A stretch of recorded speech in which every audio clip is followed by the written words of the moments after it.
আসসালামু আলাইকুম বন্ধুরা, আজ আমরা চলে এসেছি গ্রামের এক সুন্দর ভুট্টা খেতে।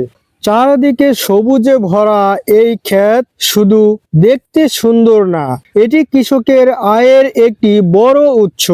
আজকের ভিডিওতে আমরা দেখব ভুট্টা চাষের কিছু গুরুত্বপূর্ণ বিষয়। আপনারা দেখতে পাচ্ছেন ভুট্টা গাছগুলো বেশ সুন্দরভাবে সারিবদ্ধভাবে লাগানো হয়েছে। সঠিক দূরত্ব বজায় রেখে চাষ করলে গাছ ভালোভাবে বড় হয় এবং ফলনও বেশি হয়। এখানে দেখুন ভুট্টার মোচা তৈরি হয়েছে। এই সময় গাছের সঠিক যত্ন নেওয়া খুবই গুরুত্বপূর্ণ। নিয়মিত সেচ আর সার প্রয়োগ করলে ভুট্টা আরো ভালো হয়।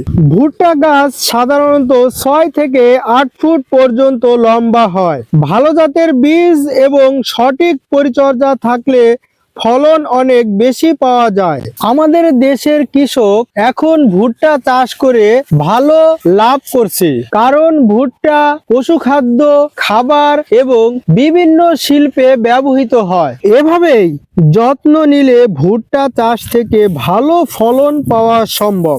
যদি ভিডিওটি ভালো লাগে তাহলে লাইক দিন, কমেন্ট করুন এবং সাবস্ক্রাইব করতে ভুলবেন না। সবাই ভালো থাকবেন। আল্লাহ হাফেজ।